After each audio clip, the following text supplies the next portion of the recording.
ìdí tí Nàìjíríà àti history tí ò fi ní wà kind sí Babangida láyé pàápàá jùlọ àwa ọmọ Yorùbá kí náà Babangida kó lọ mú library mi kó wá mú ìtàn Nàìjíríà kó tukọ̀ kó jẹ́wọ́ ẹ̀ṣẹ̀ mi. Posterity will never forgive you. We will not forget the pain, the agony, the bruises you made us go through. What you did to us. Bẹ́ẹ̀ ṣe rape democracy tẹ́ gbà lọ́wọ́ wa. Ẹ̀yin tẹ́ ń sọ̀rọ̀ tán bí lánàá àti ẹ̀yin àgbàlagbà tí ó jẹ́ wípé ẹ ti gbàgbé ìtàn. Tẹ́ fẹ́ yí mọ́ ọ̀rọ̀ lóṣèlú. Ọ̀rọ̀ òṣèlú kọ́ ní ọ̀rọ̀ ìjọba Nàìjíríà nígbà ayé Babangida. Ọ̀rọ̀ ológun ni. Ọ̀rọ̀ Abacha kọjá ọ̀rọ̀ òṣèlú. Ayé ológun ni. Mo dẹ̀ fẹ́ kí gbogbo ẹ̀yin tí wọ́n tẹ́ ń pè mí tẹ́ ń sọ wípé Mewolaka má dá sọ̀rọ̀ Nàìjíríà. Mo mọ̀ tẹ́ ń pè mí fún. I know you were not advising me. I know you were indirectly warning me and threatening me. Ẹ má wulẹ̀ dẹ́rù bà mí. Ọjọ́ tí oníkálukú bá kọ láyé ni ó lọ. Kò ní dín, kò ní lé. Àfi tí Ọlọ́run bá túkádà rẹ̀ kọ. Ẹ má wulẹ̀ dẹ́rù bà mí nípa ọ̀rọ̀ Nàìjíríà. Má dá sí, má sọ̀rọ̀ kan sí. Ọjọ́ tí oníkálukú bá dá láyé ló máa fi ayé sílẹ̀. Kò ní dín, kò ní lé. Èdùmàrè ti ṣètò àyànmọ́. Àfi tí ó bá fi ojú àánú tó bá fi yí padà. So ẹ kúrò lórí ẹ má wulẹ̀ pòwe. Ẹ má wulẹ̀ ó yé mi. Ẹ má wulẹ̀ pòwe. You were not actually advising me. You were warning me in a subtle way. You were threatening me in a subtle way. Ó yé mi. Ẹ má wulẹ̀. Àwọn tó ṣàná ti kú wọ́n ti lọ. You understand? 2003 kọjáre Muhammad Olúfúnkẹ́ 1993 June 12 election. So ẹ farabalẹ̀ kẹ́ gbọ́. Ìdí tó fi jẹ́ wípé kò tiẹ̀ yẹ ká rí olórí Yorùbá kan tó máa bá Babangida jókòó. Ìdí tó fi jẹ́ wípé tí a bá tiẹ̀ wá rí olórí Yorùbá tó ti jẹ́ president tó wò wípé as the president of Nigeria bóyá dandan ni òun gbọ́dọ̀ lọ síbẹ̀. Kò yẹ kí wọ́n dá owó fún Babangida nítorí pé òun lòun fẹ́ ṣe presidential library kan. Kò tọ́ sí wa. Kò tọ́ sí ọmọ Yorùbá. Ní 1993 election kan ṣẹlẹ̀ ní Nàìjíríà. Ṣáájú ẹ̀ àrírú ẹ̀. Lẹ́yìn ẹ̀ Ọlọ́run nìkan ló lè jẹ́ ká rí irú ẹ̀ mọ́. Àti ọmọdé àti àgbà àti ọkùnrin àti obìnrin ni ó jáde tí wọ́n di ìbò náà. Ẹgbẹ́ SDP àti ẹgbẹ́ NRC ẹjọ́ ẹ̀yin èèyàn mi tí mo bá ń ṣe mistake ẹ máa correct mi o. Wọ́n pàtàn fún mi. Mo ti kúrò ní ọmọ à ń gbé kọ́rùn roko. It was 1993 mo ti ń ṣe first GCE mi. I was in SS2. Mo rántí dáadáa wọ́n ní kí n ṣe GCE. Kí n lè mọ̀ bí WAEC ṣe máa rí. Dáadáa. So ó ṣojú mi kòró. I experienced it ní 1993 June 12 election. Abiola àti Tofa ni. Abiola jáde gẹ́gẹ́ bí president Nigeria ní abẹ́ àsíá SDP. Symbol wọn ẹṣin ni. Tofa jáde ní ẹgbẹ́ àsíá NRC. Ó dàbí ẹni pé ẹyẹ. I can't vividly remember that. Ó dà pé ẹyẹ ni. Babangida, Major General Ibrahim Adamosi Babangida was the head of state then. Ní abẹ́ àsíá ológun. Ní àsìkò yẹn gbogbo Nàìjíríà ti sọ wípé a fẹ́ military mọ́. A sọ wípé a fẹ́ ìjọba ológun mọ́. Pé a ti dàgbà tó Nàìjíríà ti dàgbà tó láti ní democratic elected president. Babangida ti wá síwájú ó ní let's have the election. Ẹ̀yin ọmọ ta ló wà ńbẹ̀? I will need Jen, please. No, Nipa yóò wà reliable. You understand? Ẹjọ́ tí mo bá ń ṣí sọ tí mo bá ń parọ́ ẹ̀yin tó ṣojú yín gbà náà ṣé ní gbogbo ẹ̀yin ọmọ 2000 yẹ dákẹ́ ẹ gbọ́ ìtàn mo rọ́ ọmọ 2000 ọmọ 2023 kan tó ń sọ fún mi pé you know nothing about politics ìtàn tí àwọn òbí ẹ tí wọ́n ráyè sọ fún ẹ gbọ́ lẹ́nu mi mo mọ̀ jù ẹ lọ. Now orin kan wà tó popular gbà yẹn jingle Abiola ni. Most especially kí n tó wá sọ̀rọ̀ nípa jingle Abiola, let me tell you about Abiola. Moshood Kashimawo Olambiwonu Abiola. Nígbà ayé Abiola kò sí ẹni tó ń jẹ́ Dangote, àwọn Dangote ò tó bẹ́ẹ̀ láti sọ̀rọ̀. Àwọn Ọ̀tẹ́dọ́lá àti ẹ mọ̀ pé wọ́n lówó lọ́wọ́. Àwọn Adénúgà a mọ̀ wí pé wọ́n lówó lọ́wọ́. Owó Abiola MKO Moshood Olambiwonu Kashimawo Abiola ó pọ̀ débi wípé ó sọ ní gbangba ó ní tí àgbàná bá wọ inú owó òun ó ní á jẹ á kúrò síbẹ̀ ni. Abiola ló ní Concord Airlines. Abiola ló ní Concord Hotel. Òun ló ní Concord newspaper. Berek. Just to mention a few of his companies. Abiola rèé, Nàìjíríà rèé ni. Ṣé wá rí kì í wá ṣe wípé Abiola nítorí pé olówó nìkan ni Yorùbá ṣe fẹ́ràn ẹ̀. Òun gan la kọ́kọ́ pè ní olówó tí ń fi owó ṣàánú. Abiola ọkọ opó, ọkọ tálíkà, ọ̀rẹ́ ẹni tí ò ní. Ó lè bá ẹkún wọ ilé Abiola kó o má rẹ́rìn jáde. Mo ń bọ̀ o. Mo fẹ́ yí fàn yìí sílẹ̀ ni. Ó lè bẹ́kún wọlé Abiola níwájú nílé Moshood kó má rẹ́rìn jáde. Most of the scholarships táwọn èèyàn enjoy ń gbà yẹn Abiola ni.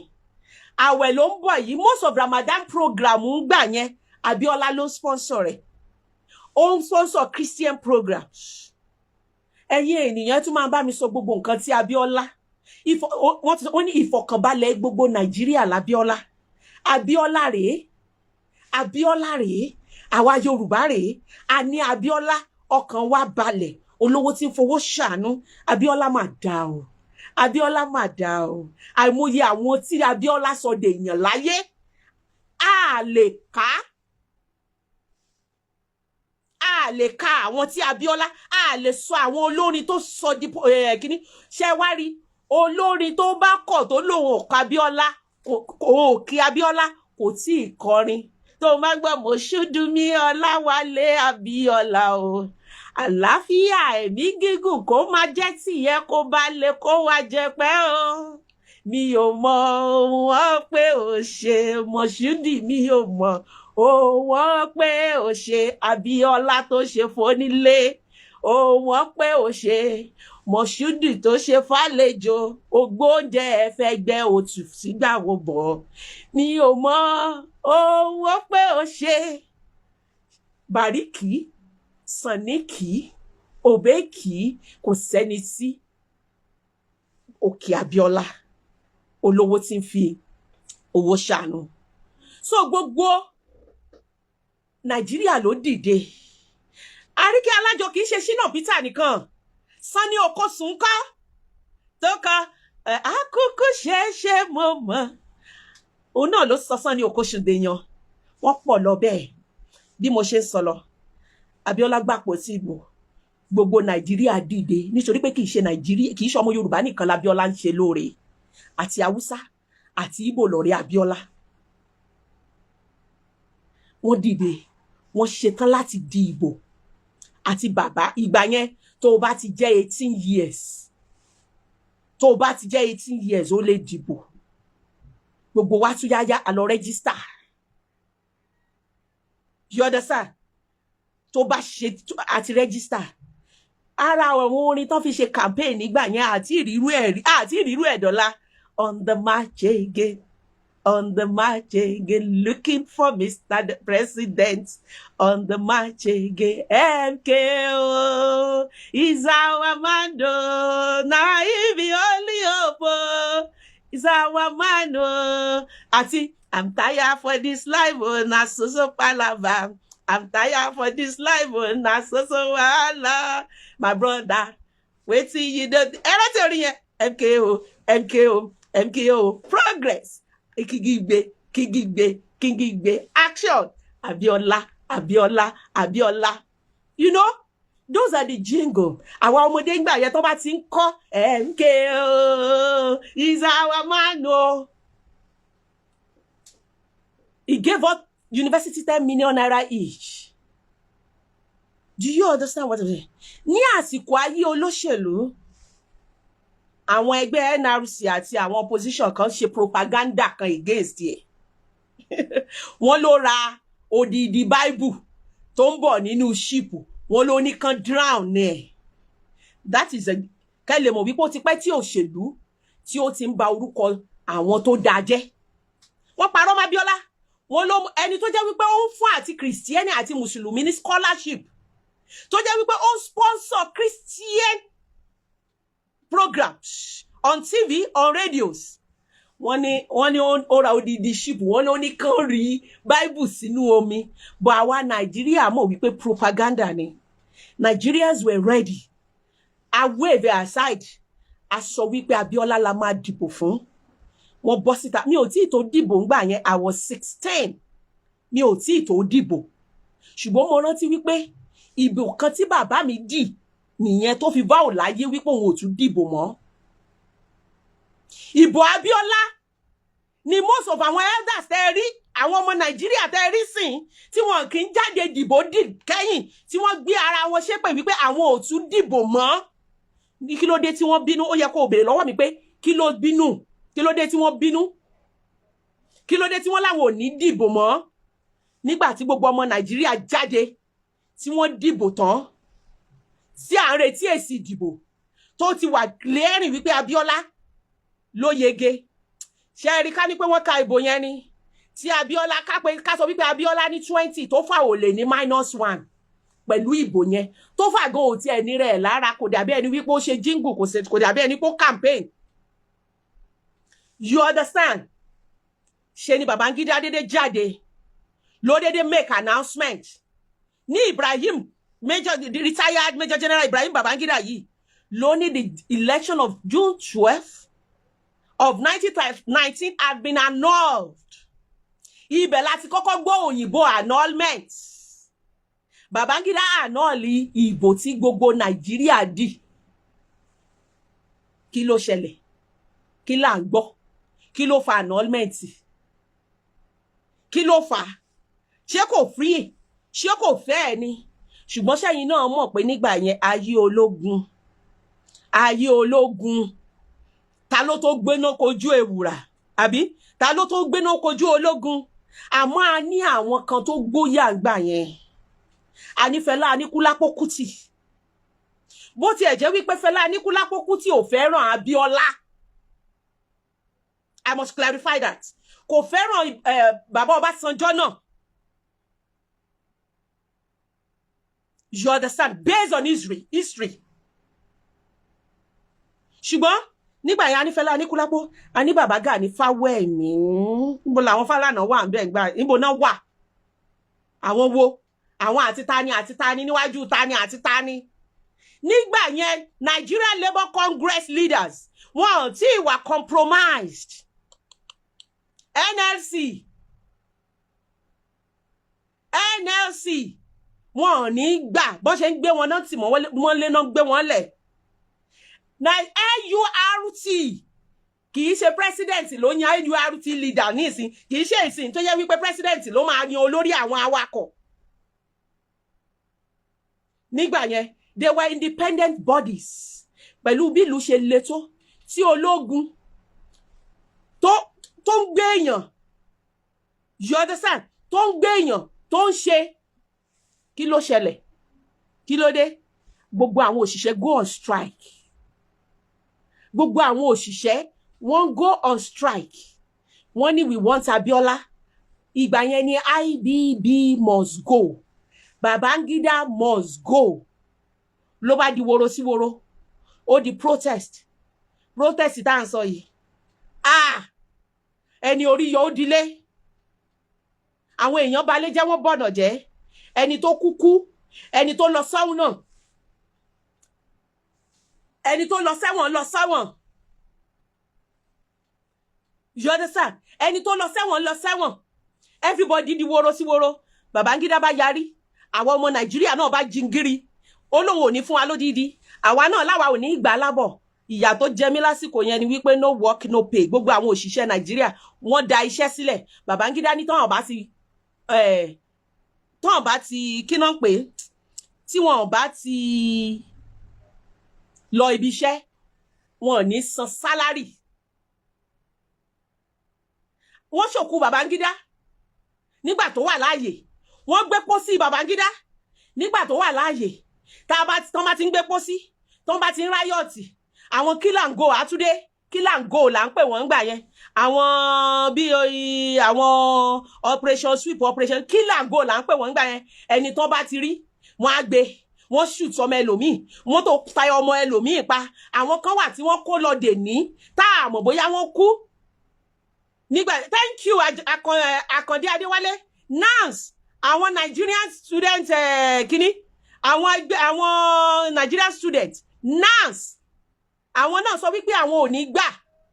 Ó wá di pay as you work. Ebi ń pa ará ìlú, ara ni ará ìlú. Babangida kò announce June 12. Babangida kò fi ìjọba sílẹ̀. Kí ló wá ṣẹlẹ̀?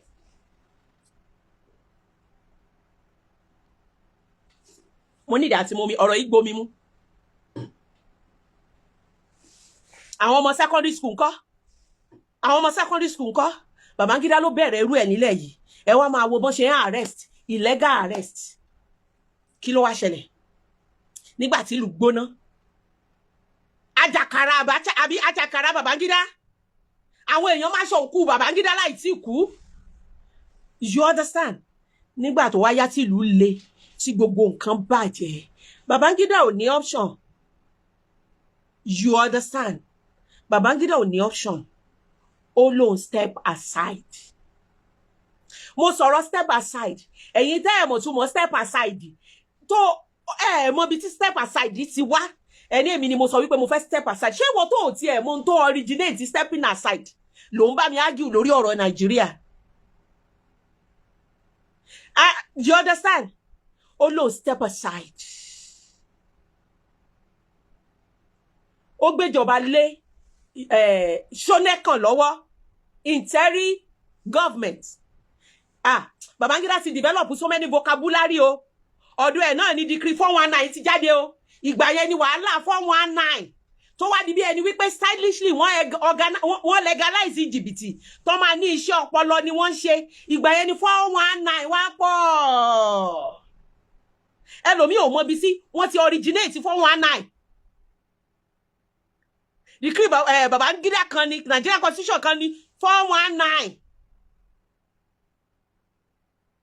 You understand? Ẹ má jà lọ síbẹ̀ yẹn.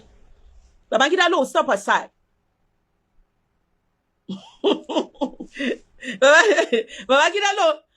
Babangida ló step aside. Wọ́n wá fi ìjọba interim vocabulary pọ̀ dáadáa nígbà yẹn. Abakasa sọ̀rọ̀ o.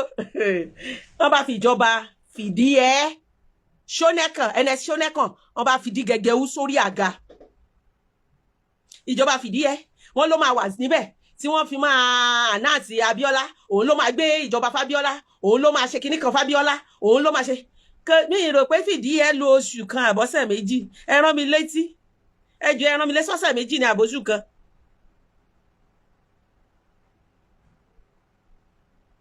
Torí ẹ kàn ń gbọ́ 419 ní 419 ní is a constitution regarding crime. Bẹ́ẹ̀ ni constitution yẹn dàbí ìgbà tó bá support àwọn oníjìbìtì.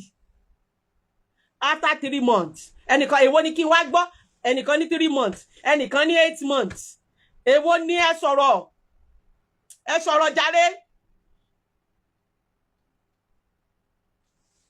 Ta ló rántí oye oṣù tí ìjọba fìdí ẹ lò? Alabama ní 3 months. Sherifat Malik 3 months. Okay, ẹja 3 months. Lójú mi bí ọ̀sẹ̀ méjì nítorí máa yẹn ò pẹ́ lórí ẹ̀. Bí ìjọba Abacha a lè pè yẹn ní coup. Bí ìgbà tán bá kàn sọ pé wo dìde ńbẹ̀ ó yá bọ́tà. Bẹ́ẹ̀ ni coup yẹn ṣe rí. A kàn dédé gbọ́ Hello Nigeria. This is my General Abacha. You are now the president. The end of date. Bí Abacha. Ibrahim Babangida's boy. If you want to know about Abacha, lọ wá ìwé bàbá Ọbásanjọ́. Bàbá Ọbásanjọ́ tó kọ ní Nigeria at 50 tí wọ́n jẹ́ kó tà. Wàá mọ̀ bí Abacha ṣe jẹ́ ọmọ Babangida. Iṣẹ́ ọwọ́ Babangida òun ni Abacha. Abacha has always been a sadist. Everybody knows him in barracks. Kò mọ̀jú ọtí, sìgá àti obìnrin. He is only happy nígbà tí ó bá rí ẹ̀jẹ̀ àbí tí èèyàn kan bá ṣèṣe àbí tí èèyàn kan bá kú miserably. Everybody ní Daran Bayi máa ń sá fún ni. Babangida nìkan ló súnmọ́.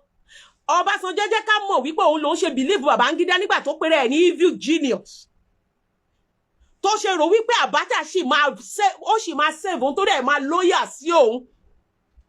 Àwọn ọmọ bó ṣe rí ọjọ́ iwájú. You understand? Abacha gorí ìjọba. Àwọn èèyàn wá bẹ̀rẹ̀ sí ní sọ fún Abacha. Ní ìsìn, Babangida ti step aside. Kò lóhun hand over. Ẹ ti lé ẹni ṣónẹ́kàn. Abacha báwa declare Abiola as the winner of June 12, 1993 election. Kàn bá wa ṣe kó gbé ìjọba lẹ̀ fún democratic elected government. Do you understand? Eré la pé. Biri. Àwọn àgbà Yorùbá tá a fọkàn tán gbà yẹn. Àwọn bàbá Olúfẹ́lọ. Àwọn bàbá Olúfàlàyé. Àwọn kí lorúkọ bàbá tó ṣẹ̀ṣẹ̀ kú yìí. Àwọn bàbá Adams. Kí náà pé bàbá tó ti kú ti pẹ́ yìí. Ṣé Abrahams? Bàbá Abrahams. Oh, ẹ máa rán mi létí. Abrahams Adesanya. Jákàndé. Ajásin. Adébánjọ Àdàfúnyín. Gbogbo wọn. Láàrò wípé ni wọ́n bá wa sáré wípé kí ìjọba alágbádá à ń pè ní ìjọba alágbádá ńgbà yẹn kó wá sí ayé kí wọ́n declare Abiola as the winner. Mẹ́ni tó lọ advice Abiola náà. Àwọn kan ti sọ pé kó kúrò nílùú kó travel. Ó dàbẹ́ ni kó travel. Ó tún padà wá. Mẹ́ni tó lọ ṣì lọ́nà torí that was a big mistake on the part of Abiola too. Bó ṣe lọ declare ara ẹ̀.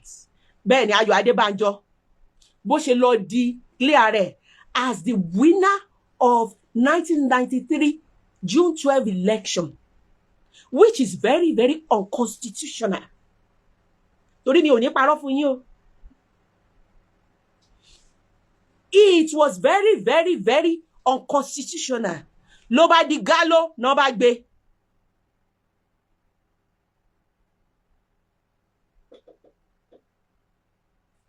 Gbígbé tán gbé. Ó dinú jẹ́ẹ̀lì. Wọ́n bẹ̀bẹ̀ fún bẹ́ẹ̀lì rẹ̀. Wọ́n ṣe gbogbo rẹ̀. Wọ́n ní kán bẹ́ẹ̀lì ẹ̀. Wọ́n ní ṣùgbọ́n kó má jẹ́ kí ó fi ìlú lẹ̀. The funniest thing ni IG, ta ló lè rán mi létí IG ìgbà yẹn. Miraculously, he went missing. Ẹni tó yẹ kó túlẹ̀, kó sign kíní ẹ̀, òun náà went missing. The Inspector General of Police there, then, ó go missing. Abiola fún rẹ̀ wá sọ wípé òun gan ò ní lọ, bóyá ó suspect pé tóun bá lọ wọ́n máa pa òun tóun bá jáde síta.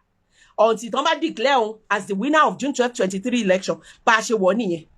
1993 election. Mi kò ṣe Kumasi. Kò ṣe Kumasi. Kí lorúkọ máa ní IG yìí. Bí eré ló bá di wàhálà. Major General Oladipo Diya was second in command as a Yoruba man to Abacha then. Àwọn Afẹ́nifẹ́re, àwọn àgbààgbà Yorùbá, wọ́n bẹ̀rẹ̀ sí ní sọ fún Oladipo Diya wípé Ọlọ́run ò ní dáríjì ẹ́ nítorí Yorùbá ni Ọlọ́run ṣe fi ẹ́ sí ipò yẹn tó jẹ́ second in command to Abacha. You understand? So just second in command to Abacha.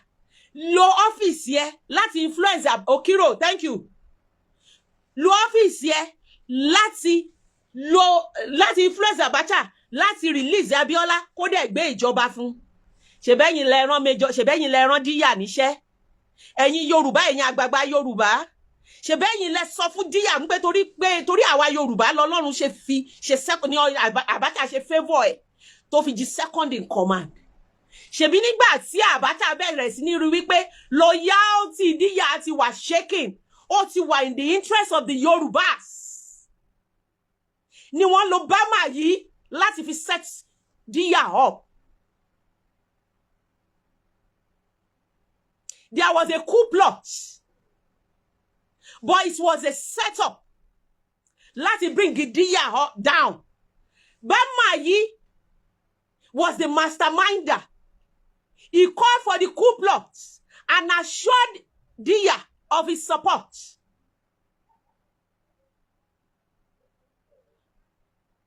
Not knowing wípé Bama yìí ó gbé recorder sí àyà, ó record wọn, ó dẹ̀ sọ fún Abacha. Ọjọ́ tó máa gbé Diya, Abdulkarim, Major General Abdulkarim Adisa náà wà ńbẹ̀. Tajudeen Ọlárẹ̀wájú, gbogbo àwọn tó lẹ́nu nínú military tó jẹ́ ọmọ Yorùbá. You understand? Tó jẹ́ military, tó jẹ́ lẹ́nu nínú ọmọ Yorùbá. Abacha round wọn up. They are coup plotters.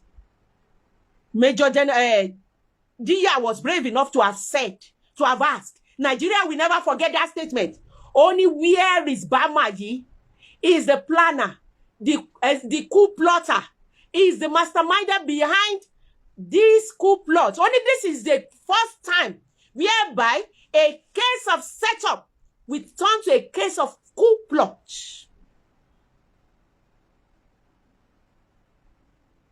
You understand what I'm saying? Only this is the first time in the history of Nigeria whereby a case of setup will turn a case of coup plot. Only where is Bama yi is the chief plotter, is the masterminder. Nigeria will never forget that statement. And that was the last time tí wọ́n gbà wọ́n láyè láti sọ̀rọ̀ ní court.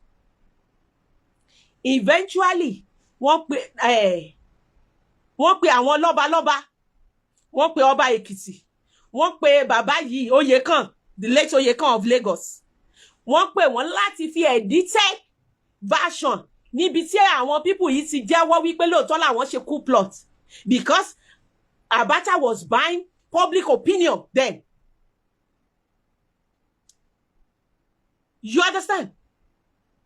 Abacha was buying public opinion then. Wọ́n tan àwọn bàbá yẹn, wọ́n fi edited videos, edited camera. Ọba Síjú Adé of Ifẹ̀ gbogbo wọn, àwọn náà bọ́ síta. They denounced Diya. Assuming kanipe Diya, kanipe coup plot yẹn ó ṣe successfully ni. Gbogbo yín lẹ bá máa kí kárí ọmọ ọ̀dọ̀ rere.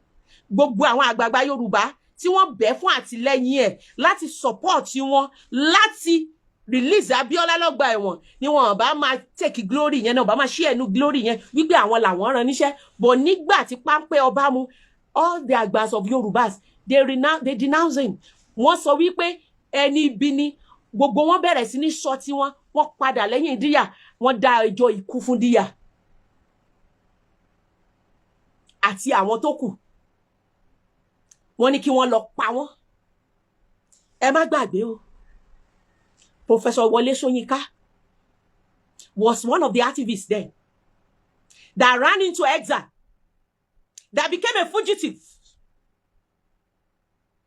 Tó bẹ̀rẹ̀ sí ní sọ̀rọ̀ lẹ́yìn odi, tó bẹ̀rẹ̀ sí ní call attention àwọn gbogbo àgbáyé sí ọ̀rọ̀ Nàìjíríà pé kó má wò wá. Tinubu tẹ́ ń wò yìí náà sá lọ. He was young there. He was young then. He was one of Abiola's loyalists. He was one of Abiola's boys. He ran away. Dele Alake náà sá lọ. You understand what I'm talking about? Àwọn tó fi ìlú lẹ̀ tí wọ́n sá lọ. Wọ́n pọ̀. Wọ́n ṣe kékeré. Tí o bá rí wípé ohun tí mò ń sọ ò correct, ìwé tí wọ́n kọ sílẹ̀ fún yín, ó ṣojú wa kòró ni. Ìwé tí wọ́n kọ sílẹ̀ fún yín tí wọ́n ti twist tán pè ní history. Ẹ lọ gbé jáde. Tí àwọn tí ìtàn ṣojú wọn kòró kí wọ́n correct baba ńlá yín. Ìwé míì náà ni Babangida fẹ́ kọ yìí. Tó fi máa twist brain yín, tó fi máa parọ́ fún yín. Tó fi máa sọ ìròyìn ẹlẹ́jẹ̀ fún yín. Láwọn àgbà ìkà, àgbà burúkú ta ní. Ẹ ti ń change history. Ẹ ti ń change history. Ẹ ti ń change history. Ẹ ti ń parọ́ fún àwọn generation tó ń bọ̀. Nítorí àìdá yín. Ọ̀pọ̀lọpọ̀ ló fi ayé sílẹ̀, náà fi ilé sílẹ̀, tán sá lọ. Ọ̀pọ̀lọpọ̀ ló fi ayé sílẹ̀, tán gbọ́ ọ̀rọ̀ ọ̀run lọ. Fẹlá kú. Wọ́n ló kúkú 8. Mi mọ̀ bí 8 ṣe ń pààyàn all of a sudden. Àsìkò yẹn náà máa assassinate ìyàwó Abiola. Kudirat Abiola tó ń sáré kiri nítorí wípé kí wọ́n má kọ́kọ́ má kú sátìmọ́lé. He was assassinated along Ikeja ní broad daylight ni wọ́n pa. Kudirat kú gbé. Ṣé wọ́n assassinate Bọ́lá Ìgè ni? Wọ́n pa Bọ́lá Ìgè. Ta ló pa Delegiwa nígbà ayé Babangida? Kò sẹ́ni. It remains a mystery for life. Èèyàn kan ló send the letter sí Delegiwa, a journalist. Tó refuse láti wà compromised. Ó gba letter. Ó já letter bomb. Mẹ́ni tó pa dọ̀la. It remains a mystery. Ta ló pa Delegiwa?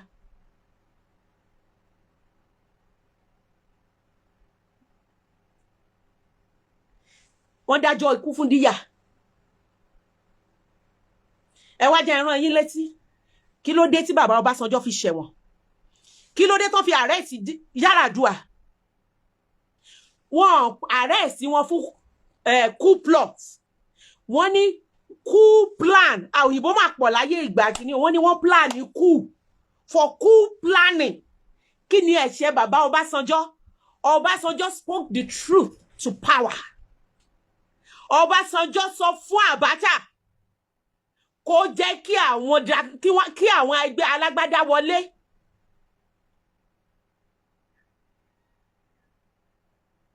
Ọbásanjọ́ sòótọ́ ọ̀rọ̀ fún Abacha. Ó accuse Babangida.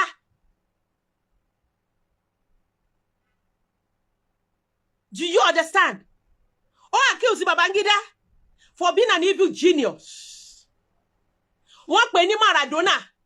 Wọ́n ló sọ wípé òun step aside ni, kò sọ wípé òun hand over. Wọ́n jẹ́ kó máa yé wa pé Babangida was still ruling during the era of Abacha. Babangida was calling the shots. Kó tó di wípé Abacha wá di. Ṣó ẹ mọ̀ wípé téèyàn bá ti ń fún ajá ní oúnjẹ tó ń fún lẹ́ran èèyàn nígbà tó bá já ẹran èèyàn tó ń fún kò ní ká lẹ́nu mọ́.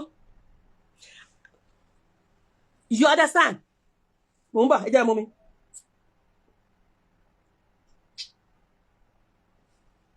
Kó tó di wípé Abacha wá become powerful than Babangida fún rẹ̀. Babangida fún rẹ̀ kò lè control Abacha mọ́. Abacha gan wá di nǹkan mi ó dé ọ̀nà.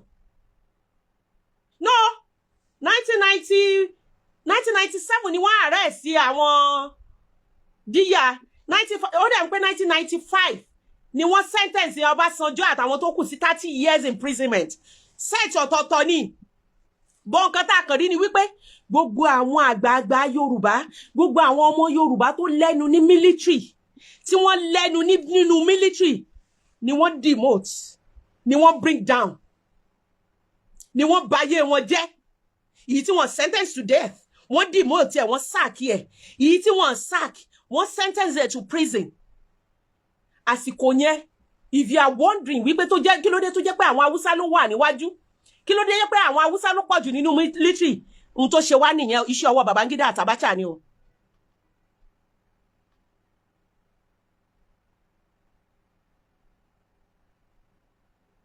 Second, the command of Abacha ni díyà o. Wọ́n bring her down, wọ́n sentence her to death o. Wọ́n set her up o. Àti ìgbà yẹn no ti di wípé Haúsá ló máa wà ní ipò tó ṣáájú. Àti ìgbà yẹn ní Nàìjíríà ni wọ́n ti nígbàgbọ́ nínú election mọ́. That is why you see people not going out to vote. They rather watch TV in their house. They rather watch football because they realize Babangida killed the spirit of democracy in Nigeria. Made us lose the faith in pure democracy in Nigeria. He made us realize that our votes do not count in Nigeria. We were discouraged.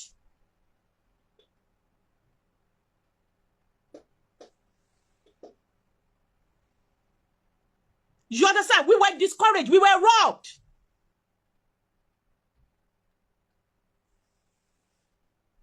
Wọ́n ti ní kán lọ pa àwọn díyà. Àmọ́ bọ́lọ́run ṣe ṣe. Nígbà tí wàhálà wá pọ̀ débi wípé Nàìjíríà ò dákẹ́. Nàìjíríà ò gbà wípé ẹ fún wa ní ìjọba àwarawa. Ẹ fún wa ní ìjọba àwarawa. Ẹ fún wa ní ìjọba àwarawa. Kí ló ṣẹlẹ̀? Abacha decided láti change the uniform. Ó fẹ́ sọ̀rọ̀ ẹ̀ the first civilian government. Ibẹ̀ láti kọ́kọ́ rí àwọn tó bẹ̀rẹ̀ sí ní betray Abiola. Shina Peter ó ti tọrọ àforíjì bọ̀, a gbọ́dọ̀ rán ẹ létí. Abiola made you. You said it yourself that Abiola made you. You were one of the people that led youth earnestly ask for Abacha. Yeah. Tẹ́ lọ ṣe rally l'Abuja. Tẹ́ lọ bẹ̀ Abacha kó wá gbé àpótí ìbò ìjọba ológun. Sani Okosun. Inú mi dẹ̀ dùn pé gbogbo ọmọ Nàìjíríà, gbogbo ọmọ Yorùbá. Gbogbo ọmọ Yorùbá ló ṣépè fún yín. Gbogbo ọmọ Yorùbá ló sọ wípé àdàbí àdá. Epo àti iyọ̀ Abiola. Àdá. Colonel Tunde Fajile, our uncle, was sentenced along with wọ́n pọ̀. Ṣé bá àwọn tó lórúkọ la kàn rántí. Àìmọye wọn tó kú.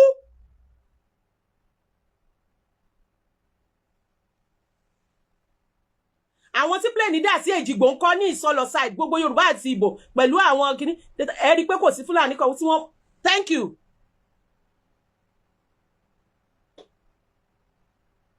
Thank you. Chetiri. Àìmọye àwọn tó sọ family wọn nù. Gbogbo àwọn tí Abiola make. Gbogbo àwọn bàbá Afẹ́nifẹ́re. Allegedly. Ohun tá a gbọ́ ni wípé bẹ́ẹ̀ bá ṣe ń wọnú Aso Rock. Ṣebí Babangida ló kọ́ Aso Rock. Babangida ló kọ́ Aso Rock. In case you don't know that today. Babangida ló kọ́ Aso Rock. Wọ́n dẹ̀ jẹ́ ká yé wa wípé dọ̀là òun náà ló ṣì ní blueprint Aso Rock.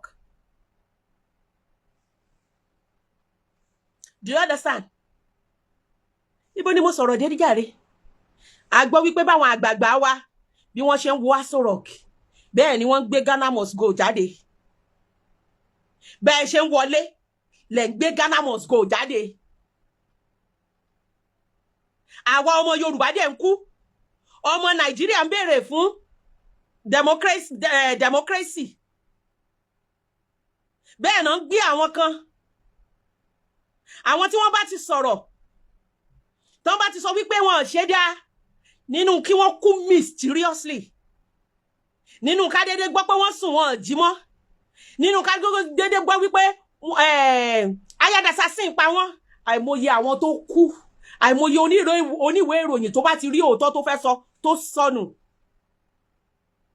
Àìmọye àwọn tí wọ́n fi ìlú lẹ̀ tí wọ́n sá lọ. Babangida ló kọ́kọ́ kúrò ní Daran Bayi tó sá lọ Aso Rock.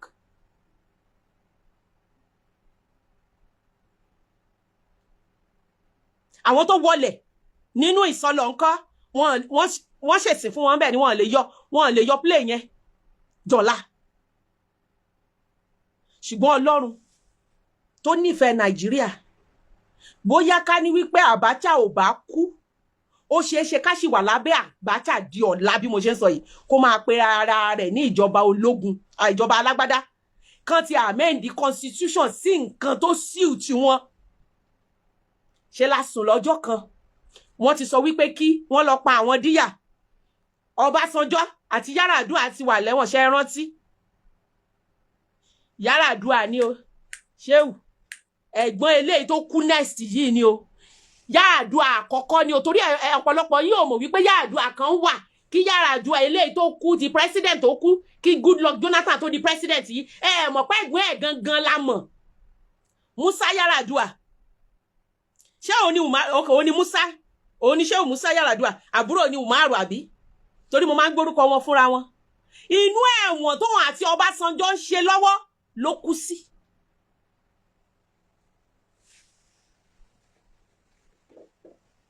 Ọbásanjọ́ kọ nínú ìwé ẹ̀ Baba at 50.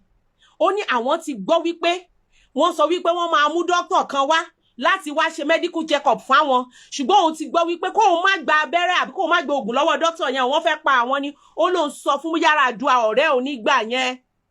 Ó lóun sọ fún Yar'Adua, Ṣéhù Musa Yar'Adua ń gbà yẹn pé ó ní ṣùgbọ́n being a Muslim and an Hausa man that believes in destiny, that believes in death, that when it is time, it is time. Ó ní kò gbọ́. Ó ní ọjọ́ bí doctor yẹn ṣe attend sí tán fún lábẹ́rẹ́, an hour later ni wọ́n rush lọ sí hospital tó kú. Go and read Baba's book, Nigeria at 50, Baba's version. Go and read it.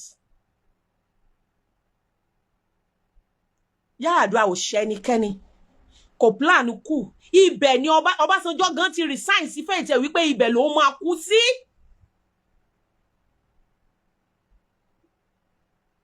Ọbásanjọ́ ti believe pé ẹ̀wọ̀n yẹn ló máa kú sí. Ṣùgbọ́n ṣe la dédé jí láàárọ̀ ọjọ́ kan, tá dédé gbọ́ wípé Abacha kú. Lẹ́yìn ìgbà tí ọ̀pọ̀lọpọ̀ ẹ̀mí ti ṣòfò tán. Lẹ́yìn ìgbà tí àwọn, ẹ má gbàgbé o, ó pasaro wíwá o.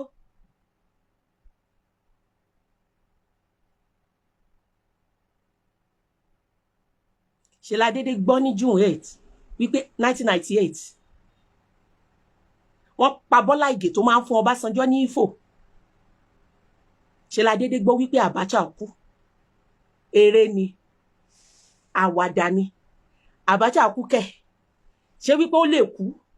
Ṣé wípé ìjọba tyranny ti tán? Ṣé wípé ìjọba anarchy ti tán? Ìgbà yẹn làwọn Shina Peter Okosun tán ṣe bẹ̀rẹ̀ sí ní tọrọ ìdáríjì lọ́wọ́ ọmọ Nàìjíríà. Inú gbogbo wa bẹ̀rẹ̀ sí ní dùn wípé wọ́n release Abiola. Inú gbogbo wa bẹ̀rẹ̀ sí ní dùn wípé Abiola padà bọ̀, wípé Abiola ń bọ̀ wá ṣe president. Inú gbogbo wa dùn. Mi gbọ́ rí kí èèyàn kú, kí àwọn èèyàn dẹ̀ bọ́ síta, kí wọ́n dẹ̀ máa jó, kí wọ́n máa yọ̀. Kí gbogbo èèyàn dẹ̀ máa yọ̀ wípé èèyàn kú pórí olórí. Nigerians were jubilating wípé Abacha kú. Fún àǹfààní ẹ̀yin, má join story mi, má join live mi. Ẹ̀yin ọmọ 2000 kìí ẹ má join live mi. Ṣebí n tó sọ fún yín lẹ gbọ́. Ẹ tẹ́tí balẹ̀ kẹ́ kọ́kọ́ ọ̀rọ̀. Ìjẹkújẹ data tó ń ṣe fún yín nídìí òṣèlú ò jẹ́ kẹ́ gbọ́. Ẹ gbọ́ history. This is one of the reasons tí wọ́n fi scrap history ní Nàìjíríà. Kẹ́ ẹ má bàa mọ̀ òótọ́. Nígbà tó bá yá, bó pẹ́ bó yá, generation tiwa tá a mọ̀ òótọ́ à ń lọ. À ní símọ́. Wọ́n ti ń kọ ìwé. Wọ́n ti ń kọ ìwé. Imagine Babangida lòun fẹ́ ṣe presidential library. Ó kọ ìwé. Kí ni ìbá kọ síbẹ̀? Láti brainwash yín, láti pa orúkọ àwọn legend, àwọn heroes wa, láti parẹ́. Wọ́n ti brainwash yín nípa Abiola. Wọ́n ní is not a saint. Wọ́n ló betray Awólọ́wọ̀. Ṣé àwọn àgbààgbà Yorùbá ò betray Abiola ni? Àti Aṣíwájú Bọ́lá Ahmed Tinubu, gbogbo ẹnu ni mo fi sọ. Àti gbogbo àwọn tá ń kí lónìí ta ni saint. Àti èmi àti ìwọ tí mo sọ̀rọ̀ ta ni saint.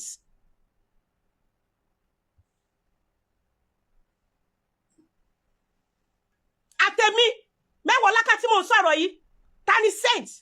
Ta ni wọ́n máa dẹ́rù ẹ̀ tí wọ́n ò ní Bible. Àti wọ́n tó ń comment tó ń condemn àwọn politicians ta ni saint. Àti Nurudeen Adeleke tí mo ń sọ tí mo ló ṣe dáadáa ta ni saint. Àti kí ló ń jẹ́ Aṣíwájú Bọ́lá Ahmed Tinubu ta ni saint.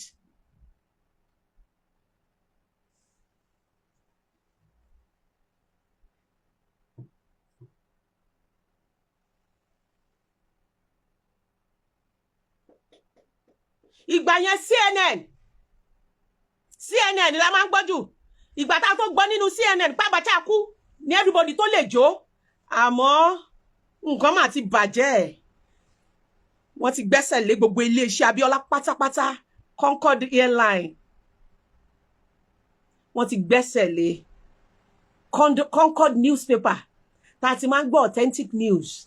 Wọ́n ti gbẹ́sẹ̀ lé. Ó mà ṣe o. Berek wọ́n ti gbẹ́sẹ̀ lé. Ṣá lè ka iléeṣẹ́ Abiola tán ni. Wọ́n dẹ̀ destroy gbogbo nǹkan tí máa yẹn ní wọ́n bàjẹ́ lójú ayé ẹ̀.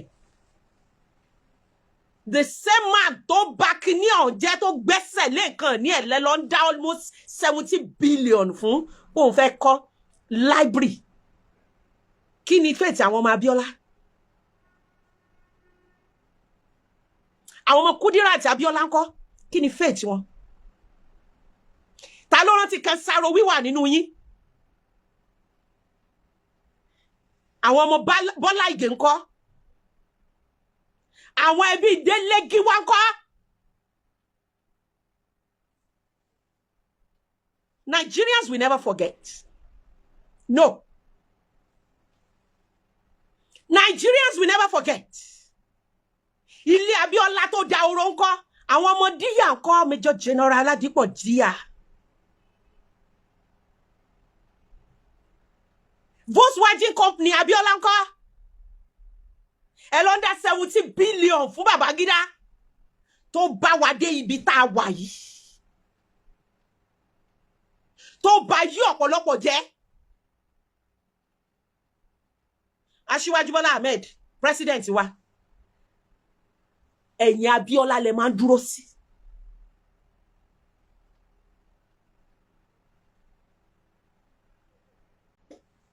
Wọ́n tẹ̀ ní 70 billion ní fún IBB. Èmi tẹ̀ ní 17 billion.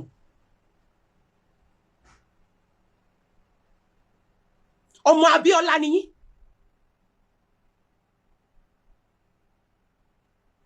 You are our consolation. In case you don't know. Ẹ̀yin ni consolation wa. Wípé Abiola ò débẹ̀. Àmọ́ Aṣíwájú Bọ́lá Ahmed Tinubu débẹ̀. We did not really jubilate when Obasanjo was there. Because a kàn rí bí ẹni tó jẹ́ wípé military tó tún wá padà ṣe ìjọba alágbádá ni. We were not truly happy.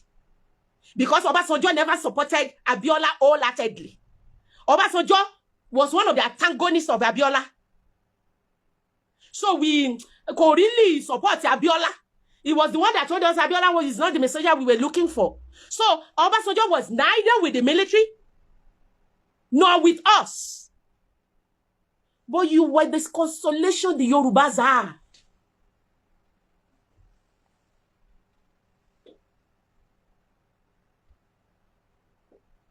When you said you renewed the hope, probably you meant something different. The hope we thought you renewed was the one that was dead with Abiola. In case you don't know, our president. You were the child of our consolation. When you said you renewed our hope, we thought it was the hope that was there, that was abolished, that was shattered with Abiola. How dare you play politics with our wounds. How dare you play politics? Ẹ wá mú ojú egbò tó ti jiná, ẹ fi gírò lánàá.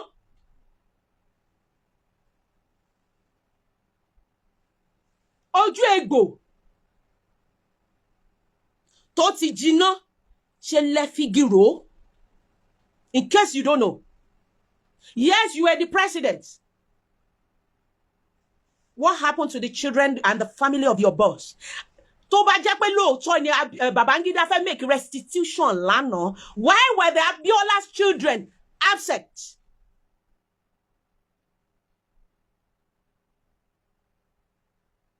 Because Abiola campaign thing was up 93. And you then born in 2023, you gave us renewed hope.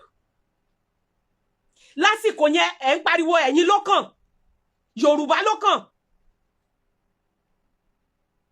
Àwọn ọmọ ọ̀gá yín ńkọ́? Ọmọ Abiola tá torí tí ẹ lé yín lọ sẹ́yìn odi ìlú, tẹ́ fi lélẹ̀ tẹ́ sá lọ, ṣebẹ́yìn tí ẹ rí bí sá lọ. What about the dead? What about the casualties? What about the lost ones that are yet to be found? Ṣebí ẹ padà wá gloriously. What happened to the children of Abiola? Why are you celebrating IBB? Why don't anyone celebrate Abiola for once? IBB is alive to write his own book, to change history, to suit himself. Who will write for Abiola? When will his book be launched? When will you donate 70 billions to revive his dead companies? Has anyone of you ever heard of Delegiwa?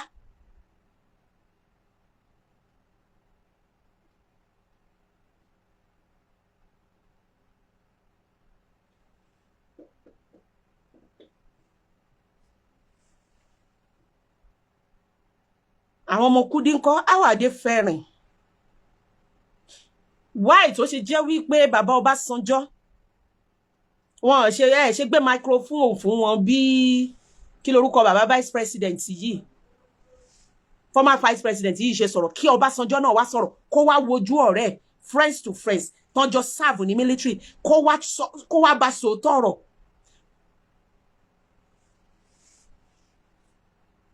Will there be any confession about the death of Delegiwa?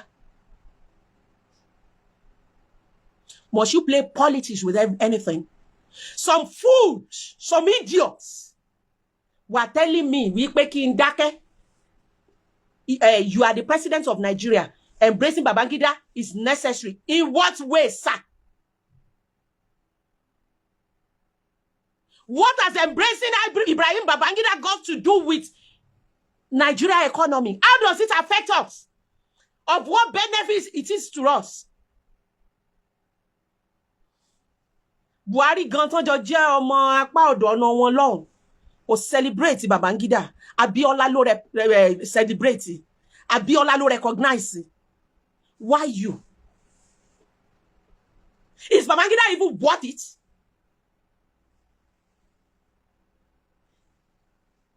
Is it even worth it? Ore wo ni Babangida ṣe fún Nigeria?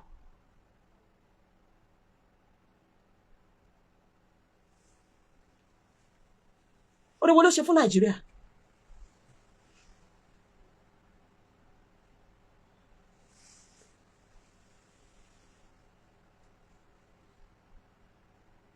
Kí ni àǹfààní wípé ó dá ṣé Babangida jẹ́ leader gidi ọmọ Minna ṣá ni?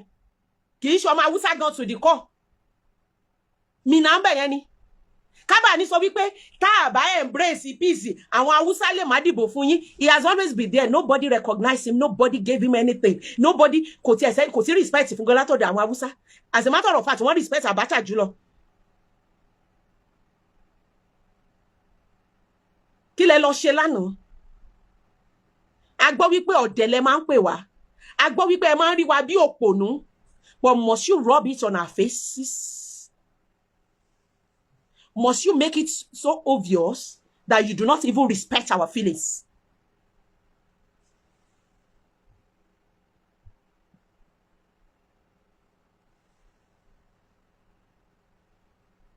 Must you make it so obvious that you don't respect our feelings? Mo ń ṣe nǹkan kan lórí TikTok ni. Ẹ bá mi press love, ẹ bá mi press like. Ẹ̀yin tá fún mi ní kinní lórí TikTok, mo dúpẹ́ lọ́wọ́ yín, ẹ má bínú. Ọ̀rọ̀ tí mò ń sọ lẹ́ni wà sensitive ju pé kí n wà distracted lọ. Ẹ ṣé gan, I appreciate everybody. Kí ló ṣẹlẹ̀? Ẹ ṣẹ̀ wá o. Ẹ ṣẹ̀ wá o. Ẹ ṣẹ̀ wá o. Aṣíwájú Bọ́lá Ahmed, ẹ ṣẹ̀ wá o. Ohun tẹ́ ẹ ṣe fún wa ò dáa o. Ẹ pè wá lọ́dẹ, ẹ pè wá lọ́pọ̀nú ni o. Ẹ mú ojú egbò wa tó ti ń jiná báyìí. Ẹ bo. Ẹ wá da ata àti iyọ̀ sí. Ọgbẹ́ wà lọ́kàn gbogbo ọmọ Nàìjíríà tó rí fídíò ìranù tẹ́ ẹ ṣe lánàá tí gbogbo yín rẹ́rìn àti Ọ̀ṣínbàjò. Ọgbẹ́ wà lọ́wọ́, ṣé rí àwọn ọmọ kéékèèké tí wọ́n ń sọ rádaràda tó rò wípé politics is all about what they read or what they were made to believe. Àwọn ọmọ kéékèèké tí wọ́n mọ̀ yàtọ̀ nínú propaganda and the truth behind the scene.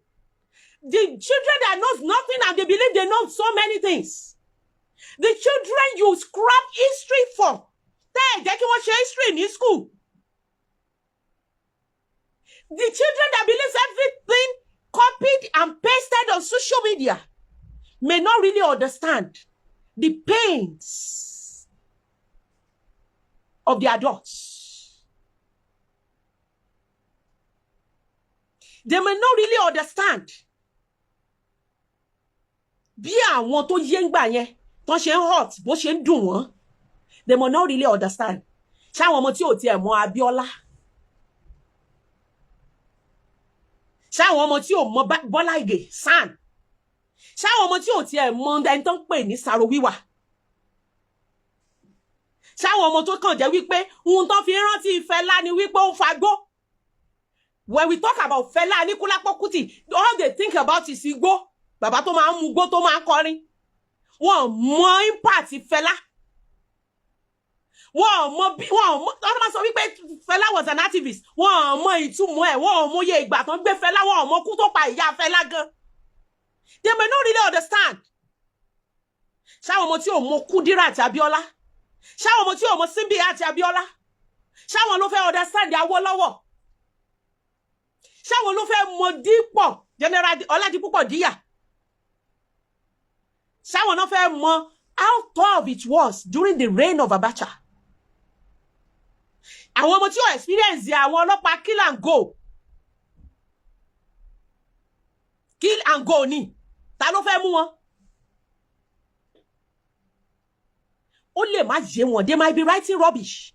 Gbogbo eléyìí tí mo sọ yìí, àwọn ajá yín, I call them dogs. Because ajá nìkan ló máa ń jẹun pẹ̀lú brain ẹ̀. Ajá nìkan ló máa ń jẹun tá tún kó èébì ẹ̀ jẹ. Àwọn ajá yín tí wọ́n wá appointment kéékèèké lọ́dọ̀ yín tán pera wọn ní loyalist yín. Àwọn ajá yín tó wá sọ́ra wọn di propagandist tán twist ìròyìn. They are young. What do they know? Àwọn tí ò young nínú wọn àti wádìí wọn ọ̀pọ̀lọpọ̀ wọn ò níṣẹ́. Ọ̀pọ̀lọpọ̀ wọn ò ní iṣẹ́ kan báyìí tí wọ́n ṣe. Gbogbo àwọn tó ń kọ write-ups fún yín tẹ́ ń kà, ẹ lọ wádìí wọn, wọn ò níṣẹ́. Iṣẹ́ tán ní ni wípé kán máa bá yín fly gbogbo propaganda yẹn, kán máa fly ẹ̀ káàkiri, kán máa paste ẹ̀, kán máa mislead àwọn youth tí wọ́n jẹ lábẹ́ yín. Àwọn ni. And they are so smart about it. Wọ́n kì í declare identity wọn. Wọ́n lè ṣe bí àwa tá gbójú sílẹ̀ yìí. Wọ́n ní a honest kíní kan fears no man. Wọ́n lè gbójú wọn báyìí. Write-ups náà ni wọ́n bí wọn dá kán gbójú wọn báyìí.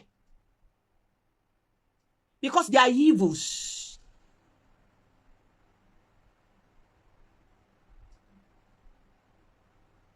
ẹ wá celebrate ẹ dá 70 billions. I'm a beyin ni ke to declare June 12 as public holiday. I'm a beyin ni ẹ̀yin àgbààgbà Yorùbá ke to recognize Abiola. Ẹ ti forí gbogbo wọn fagbọn. Dividends of democracy tẹ́ deserve le wan jẹ yìí. Àwọn kan ló kú ikú nǹkan tẹ́ ń jẹ yìí. Lives were lost. Bloods were shed. Àwọn kan fi ẹ̀mí ara wọn lélẹ̀. You ended up dining with a man and even compensating him. Kati ẹni pé dine and wine with him. You even compensated him for making Nigeria miserable, for spoiling democracy in Nigeria. It hurts. It hurts. You owe us apology, but I doubt if you will give the apology, because once you are there now, ẹ ti rí yín ara yín gẹ́gẹ́ bí Ọlọ́run wí pé ẹ ti ju gbogbo wa lọ.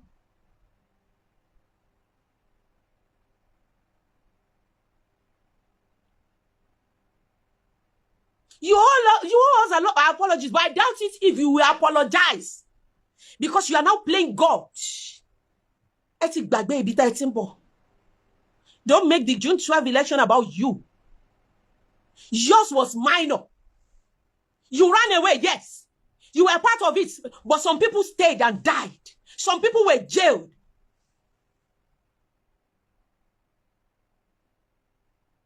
Some people paid for that seat you are in. You are sitting on for their lives. I doubt if you apologize, but please stop hurting us. Let the coming generation know the truth. Let them know the truth about Abiola. Don't paint Abiola bad because you want to validate IBB.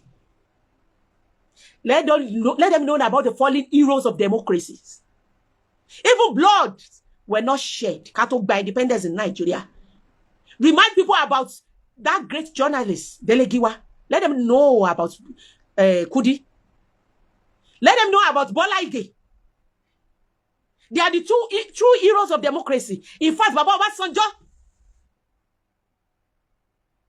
paid his own price.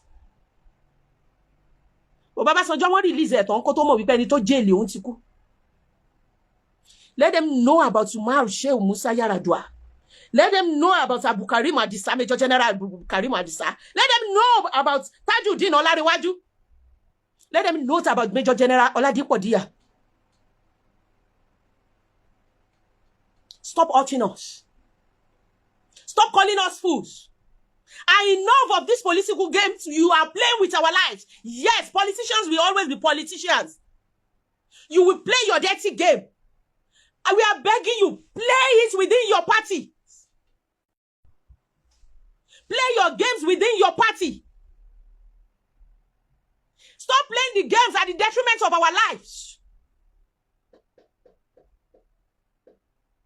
We are tired of ẹni tó bá ti wà fún yín, ẹni tó bá ti jẹ́ ti yín, tẹ́ bá ti jẹ́ godfather ẹ̀, ó ṣe dáadáa, kò ṣe dáadáa, ó gbọ́dọ̀ continue ni. That is the game you are playing. Ẹni tí ó bá ti fi yín ti yín ṣe, tó bá ti béèrè lọ́wọ́ yín, wípé báwo lẹ ṣe ń ṣe, ó wá ṣe dáadáa o, ará ìlú enjoy ẹ o, kò kàn yín mọ́, ẹ máa remove ẹ ni. Stop trying to turn Nigeria to one party system. In the era of Abiola, it wasn't like that. We have SDP and RC. Allow us to make our choices.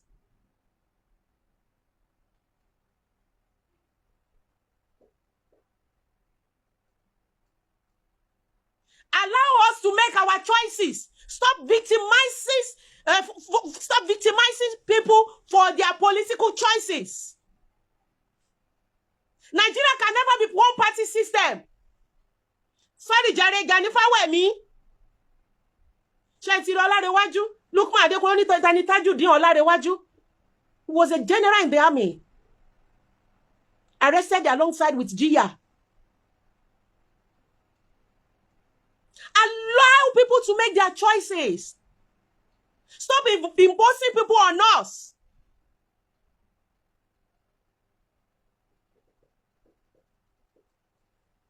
Ẹ jẹ́ kí àwọn aráàlú choice yín choice aráàlú ni yín la ṣe dìbò fún yín síbẹ̀. Ẹ jẹ́ ká tún make a choice. Ààrẹ gbógun sí yín, ẹni ká ní sùúrù, ẹni ká farabalẹ̀. Ẹni nǹkan ti bàjẹ́ jìnnà, àdẹ̀ fọwọ́ lẹ́rán. A ní a máa wàrà tẹ́ fẹ́ dá. Ẹ ń fi wá lọ́kàn balẹ̀ lójoojúmọ́, ẹni nǹkan máa dá, àdẹ̀ gbà yín gbọ́. Why tó ṣe wá jẹ́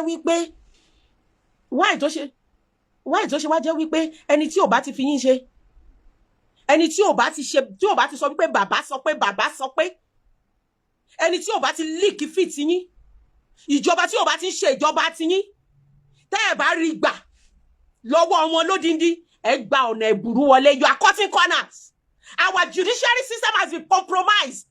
Ẹgbẹ́ tó kún, ọmọ tó sọ̀rọ̀ wípé ó yẹ kó ti retire, ẹ jẹ́ẹ̀lì ẹ̀. NURTW tó jẹ́ wípé àwọn náà kọ́kọ́ máa ń strike. Tí ìjọba fi máa listen sí wọn, ẹ̀yin lẹ select wọn. Kò sí arms of government tó yẹ kó check power and sin tó wà independent of you mọ́. I thought we are in democracy. Tó bá dẹ̀ jẹ́ wípé true democratic kíní la wà. Confession Babangida àná ó ti yẹ kán gbé. Confession Babangida àná ó yẹ kán arrest immediately ni. And you were there applauding him, reading speeches, laughing.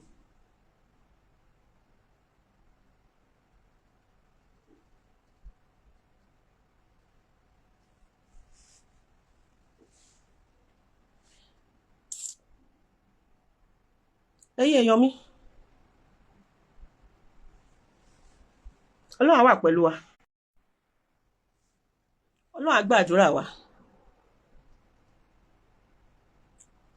Ọlọ́run tí ó dúró tì wá, tó gbà wá lọ́wọ́ ogun Abacha, nígbà tá a rò wípé kò sí ọ̀nà àbáyọ mọ́.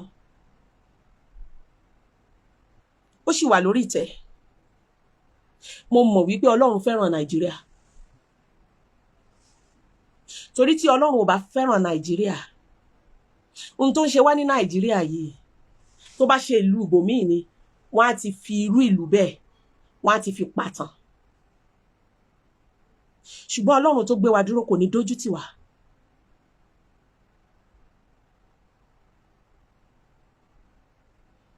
Kò ní dójú tì wá. Ọlọ́run á dìde. Ọlọ́run mẹ̀kúnnù á dìde. Nítorí pé àwọn tó yẹ kó ṣáájú ká tẹ̀lé, they are all compromised. Àwọn tó yẹ ká, mo tún repeat, both the legislature, the judiciary, the executive, àwọn tó yẹ ká ṣáájú ká tẹ̀lé, wọn ti ẹ̀rí ti wá rò, wọ́n ti já wálẹ̀. Even the police are no longer protecting the life or property of individuals. They are interested. They are to obey the last order. It is not about us again. It is about them. So, tá bá bẹ èèyàn téèyàn ò bá gbọ́, ẹja bẹ lọ́hùn. Kíní kan ló kàn dùn mí. Ìdí tí kíní fi máa bàjẹ́ lọ. Tí èmi àti ìwọ. Torí àwa lọ̀tá ara wa. Àwa lọ̀tá ara wa, àwa masses lọ̀tá ara wa. Àwọn masses náà ló tún máa ní listen to that Mewolaka. She's trying to get attention. She's trying to get appointments. Àwọn masses ara wa náà ló máa lo against ara wa. So àwa lọ̀tá ara wa. Níwọ̀n ìgbà tá bá dé yí padà ká change mindset wa, ká change ìjẹkújẹ wa, ká change orientation wa, ká fi ìbẹ̀rù Ọlọ́run sí, a máa jìyà yìí lọ ni. A máa jìyà yìí lọ ni.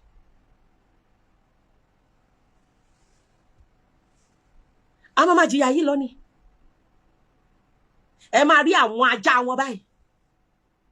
ẹ máa rí àwọn ẹni bí ẹni ẹ̀kọ́ tọ́lọ́run ò ní yọ́nú sí láíláí sìn. After this update, after this live session, you will see updates. Names calling. Àsì bí ẹni wípé bàbá mi ni mò ń sọ̀rọ̀ fún.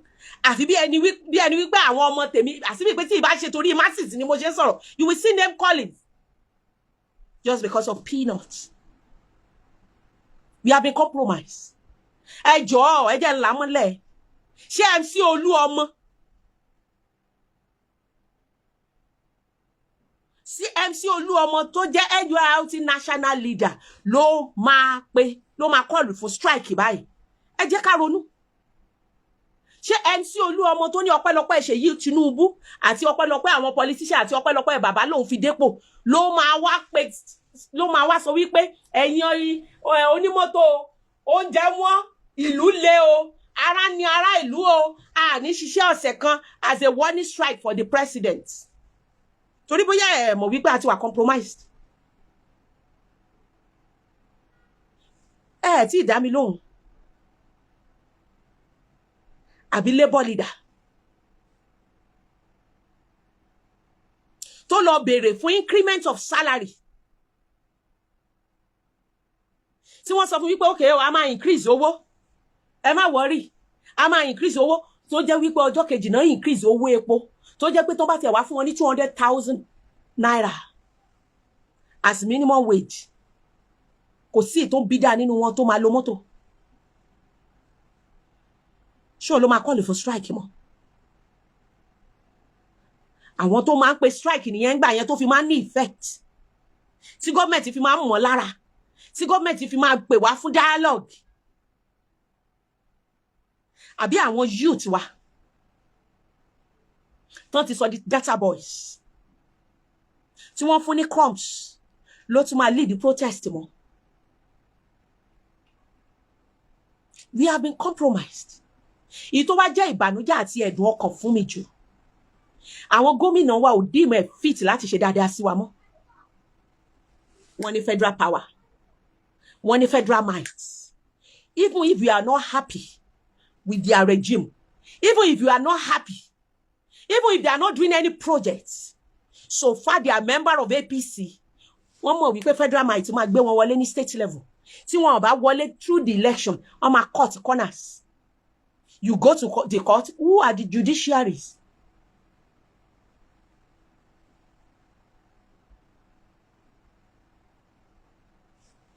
Who are the judiciaries? Mo fẹ́ ká máa ṣí ara wa níyè ni. Àti máa suffer and smile gan ní ìgbà tí Fẹlá ti kọ every day my people dey inside but suffering and smiling. We are suffering and smiling. Gidi ni báyìí.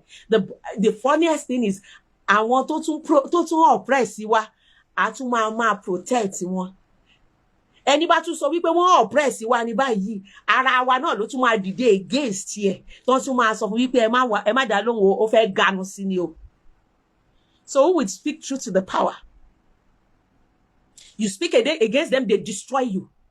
They look for something to blackmail with. And foolishly, all Nigerians, we start clapping for them. They look for something to bring you down with. And stylishly, all Nigerians, we start clapping for them. Every other person is perfect except them.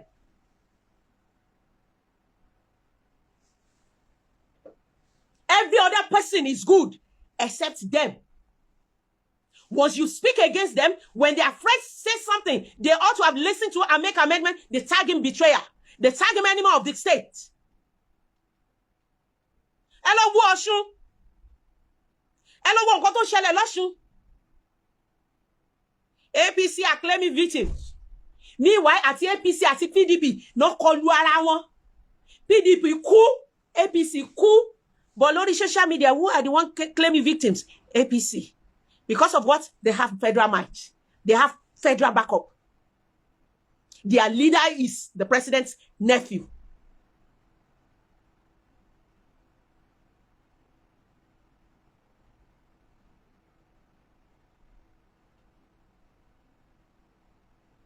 The plan is Since Ade Dancer is not part of the APC, ó gbọ́dọ̀ kúrò ńbẹ̀. Well, they don't care whether it's even delivering. That is the order of the day. Oh, bá jẹ́ anybody.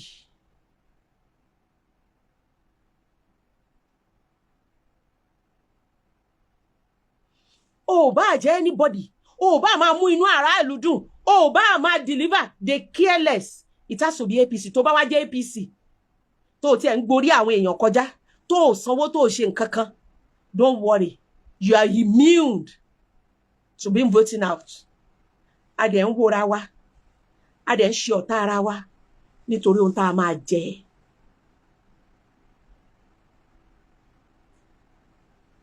Tó bá wá dìgbà election, ẹ máa sọ Yorùbá ronú. Ẹ máa kọ Yorùbá yoyoyo bí iná alẹ́. Ẹ máa rántí wa létí ìtàn Yorùbá bó ṣe yẹ ká support ara wa. Yorùbá nǹkan ló ń jẹra wọn lẹ́sẹ̀ tán gbẹ́bí faláre, tán gbáre fẹ́lẹ́bí.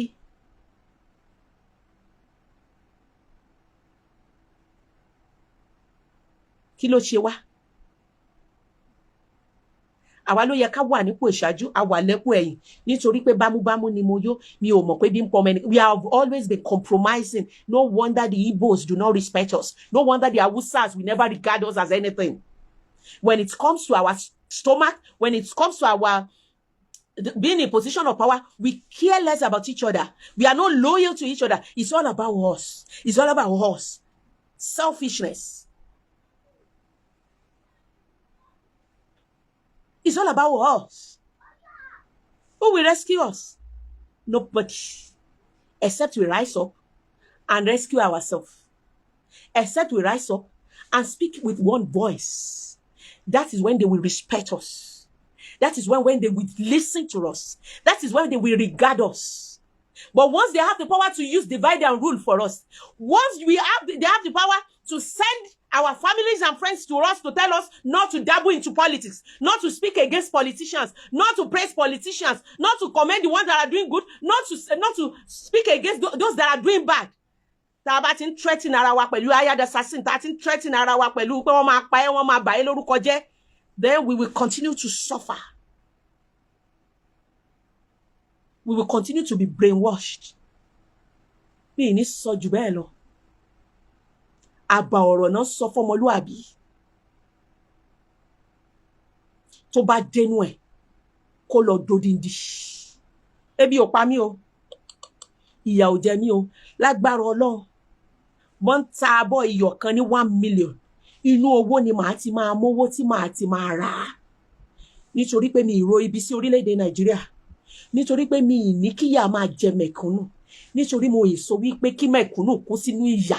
Nítorí pé mi ìró tara mi nìkan. Mi ìró ti àwọn ọmọ mi nìkan. Mo ro ti àwọn generations tá àti bí àti ti àwọn ẹkẹgbẹ́ mi. Ìyà ò ní jẹ mí o. Ebi ò ní pa mí. Ojú ò dẹ̀ ní tì mí. Nítorí Bible àwọn onígbàgbọ́ ní gbàdúrà fún ire Jerusalem, ó ní àwọn tí ó ń fẹ́ wọn ó ṣe rere. Ìyà ò ní jẹ mí, ojú ò ní tì mí. Àdàbí tí mi bá nífẹ̀ẹ́ orílẹ̀-èdè mi. Àdàbí tí mi bá nífẹ̀ẹ́ ìpínlẹ̀ mi. Àdàbí tí mo bá parọ́ àbí tí mo bá singi anybody nítorí ìfẹ́ àpò mi àbí nítorí wípé kí n lè rí àtàbù sẹ́nu. Tí mi bá ti jẹ̀bi àwọn nǹkan bẹ́ẹ̀, ìrandíran mi á dáa fún wọn lórí ilẹ̀ yìí, wọ́n á ṣe rere, èmi gan á ṣe rere lórí ilẹ̀ yìí. Tí ẹni kóró, ẹ jẹ́ á fohùn ṣọ̀kan. Tí wọ́n bá ṣẹ̀ wá, ẹ jẹ́ á sọ fún wọn pọ́n ṣẹ̀ wá. Tí wọ́n bá múnú wa dùn, ẹ jẹ́ ká yìn wọ́n pé wọ́n múnú wa dùn. Tí wọ́n bá ti mọ̀ wípé àtanra wa, àwọn náà ò ní tàn wá. That's what I want you to know. Tí wọ́n bá ti mọ̀ wípé yóò tanra wọn, àwọn náà ò ní tàn wá. Ṣùgbọ́n tá a bá ti ń tanra wa, wọ́n á tàn wá, wọ́n á rẹ́ wa jẹ, wọ́n á rẹ́ wa tà, wọ́n á rẹ́ wa jẹ. Àbọ̀rọ̀ la sọ fún olúwàbí. Tó bá dénú ẹ̀, kó dé dídí. My name is Ati Mko Abiola. I'm a video director and TV producer of Ati Mko Lowo on African Magic. Keep watching Drivetv. olólùfẹ́ Drivetv àti gbogbo ẹ̀yin tí Fẹ́mi Sola ẹ máa wo Drivetv. Keep watching Drivetv. My name is Wole Agba. Taking this time out to tell you all that you keep watching Drivetv. What drive ẹ̀wọ̀ ní ògo ẹ̀? What drive ẹ̀wọ̀ fulfilment? What drive ẹ̀wọ̀ bí tó o bá lọ? Ó ní iṣẹ́ rìn. Ibi ni kò máa wò Drivetv. Thank you. Chloe. Drivetv, driving you around the world.